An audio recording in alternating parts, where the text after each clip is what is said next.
Every crime has three parts: the means, the motive, and the murder.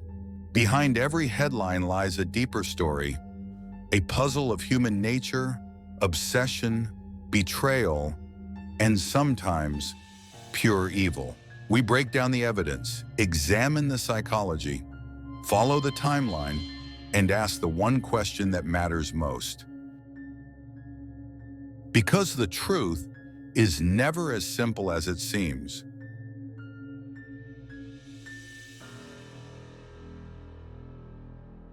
This is the case of the TikTok comedian who killed, the Ali Abulaban case. Today's case is not only shocking, it's deeply tragic. It's a story of love found in the military, internet fame, rising tensions, and ultimately a devastating double murder. This is the case of Ali and Anna Abulaban, a couple whose seemingly perfect online presence masked a dangerous reality behind the scenes. Let's go back to the beginning. Ali and Anna met in 2014 while both were serving in the U.S. Air Force, stationed in Okinawa, Japan. What started as a routine ID check turned into the start of their relationship. Ali, working as a gate guard, gave Anna a ticket for using an expired ID. But on the back, he wrote his phone number. And just like that, a new chapter began. They started dating, frequently going out to clubs and bars. But even in these early days, trouble was brewing. One incident at a bar led to a public altercation, and reports surfaced of Ali mistreating Anna. The situation escalated so badly that it led to a bar fight, and eventually Ali's discharge from the military. Shortly after, Anna found out she was pregnant. The couple reunited in the U.S., got married, and welcomed a baby girl. They first settled in Virginia, but soon moved to San Diego, California, chasing a fresh start. And for Ali, internet stardom. By 2019, Ali had created a massive online following under the name @JinKid. He became known for his spot-on impersonations of characters like Tony Montana from Scarface, the rapper Tekashi 6ix9ine, and personalities from the video game Skyrim. His videos were clever, well-edited, and funny, and fans loved them. Views soared into the millions. He was on his way to becoming a social media star. Anna, too, began building a presence online. Appearing in many of Ali's TikToks, their young family became part of their brand. On the surface, it looked like a happy, modern couple living the dream. But behind the scenes, that perfect image was crumbling. Ali's childhood had been marked by trauma. He was raised in Virginia, where he reportedly witnessed verbal and physical abuse from his father toward his mother. This troubled upbringing would cast a long shadow over his adult life. As the couple's fame grew, so did the cracks in their relationship. Ali's behavior became increasingly erratic and jealous. He started drinking heavily, abusing drugs, and accusing Anna of cheating. Public rants and aggressive live streams showed a darker, more unstable version of the man fans thought they knew. In one disturbing live stream, Ali stood over Anna, berating her and telling his audience that marriage had ruined his life. He began to unravel in full view of the internet. Anna, recognizing the toxicity and abuse, finally took steps to protect herself and her daughter. She filed a police report and requested a restraining order just days before her murder. Though the couple had separated and were co-parenting their daughter, Ali was obsessively tracking Anna. In October 2021, he secretly installed a listening device on his daughter's iPad, hoping to catch Anna in what he believed would be proof of infidelity. On October 21st, Ali claimed he overheard a conversation between Anna and her friend, Rayburn Barron.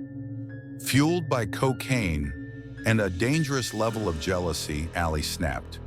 He stormed into Anna's apartment in San Diego, where she and Rayburn were sitting on the couch, and without warning opened fire. Anna was shot in the head. Rayburn was shot 3 times. Both died instantly. Ali then did the unthinkable. He took photos of their bodies and sent them to friends and family. He called his mother and confessed, then drove to his daughter's school, possibly intending to take her. Thankfully, friends and family had already alerted police, and they were able to intercept him before he could harm anyone else. In court, Ali took the stand. He admitted to physically abusing Anna, blaming some of his actions on ADHD and his abusive childhood. He claimed the murders were a crime of passion, driven by heartbreak and jealousy. But the jury saw through the performance. This wasn't a heat-of-the-moment tragedy. It was premeditated. Ali had planned the murder, spied on Anna, and driven across the city armed and fueled by rage. In May 2023, Ali Abulaban was convicted of first-degree premeditated murder for the deaths of Anna Abulaban and Rayburn Barron. He now faces life in prison without the possibility of parole. This case is a heartbreaking reminder that abuse doesn't always look like what you think, and that even the most perfect social media image can be masking something far more dangerous. Anna tried to leave. She tried to protect herself and her child, but in the end, it wasn't enough. As we reflect on this case, we're left asking, what led Ali Abulaban down such a dark and violent path?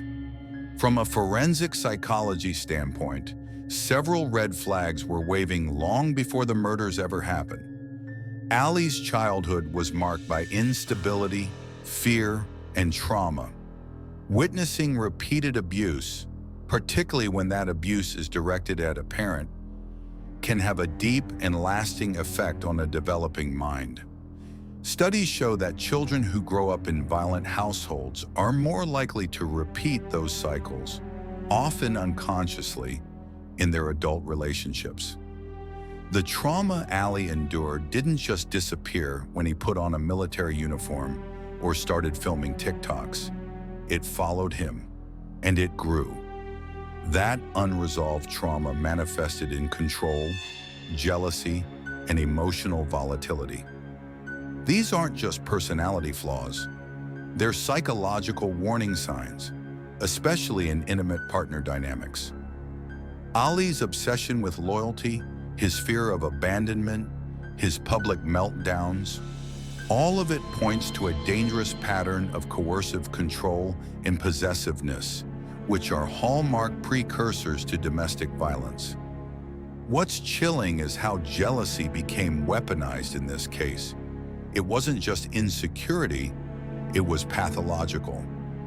Ali didn't just suspect Anna of cheating, he surveilled her. He installed spyware on a child's device. He violated her privacy, her autonomy, and eventually her life. We also saw how fame and social media played a role in his unraveling. The more public their relationship became, the more control Ali tried to assert. When Anna began gaining recognition and followers of her own, it threatened his sense of dominance, and his fragile ego couldn't handle it. For someone with deep-rooted insecurities, that kind of perceived loss of control can feel unbearable. And let's not forget, Anna tried to leave. She sought help. She filed for a protective order.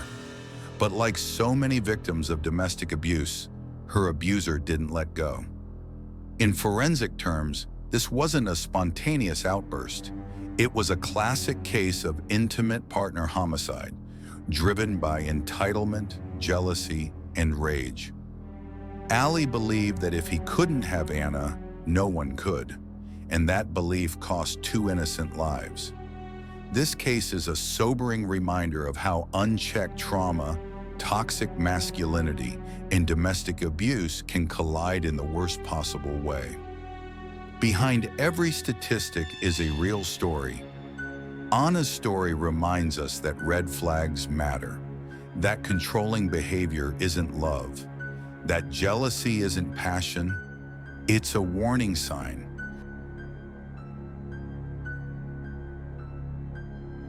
Thank you for joining us today. If this episode resonated with you, please like and share, and continue the conversation in the comments. Check out our next video where we examine the motive, the means, and the murder. Until next time, stay aware, stay informed, and take care of each other.